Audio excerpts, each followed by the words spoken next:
নমস্কার বন্ধুরা, কবিরাজ ঘর টিএসের পক্ষ থেকে সকলকে জানাই আন্তরিক শুভেচ্ছা এবং অভিনন্দন। আগামী 7ই মে অর্থাৎ মঙ্গলবার খুব সুন্দর একটা অমাবস্যা পড়েছে, বৈশাখী অমাবস্যা।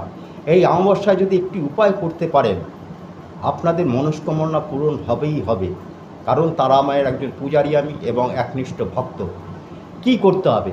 যে কোনো একটা মনস্কামনা করে মঙ্গলবার দিন সকালবেলা অর্থাৎ অমাবস্যার দিন সকালবেলা বাড়ির থেকে বেরোবেন, বাজারে যাবেন, এক ফানা কলা কিনবেন। যেই ফানাতে 16টা কলা আছে সেইটাই কিনবেন, আপনাকে একটু খুঁজে খুঁজে কিনতে হবে। যদি দেখেন 20টা 22টা যে কেটে নেবেন তা কিন্তু হবে না। যে ফানাতে 16খানা কলা থাকবে সেই ফানাটাই আপনাকে সংগ্রহ করে নিয়ে আসতে হবে বাড়িতে।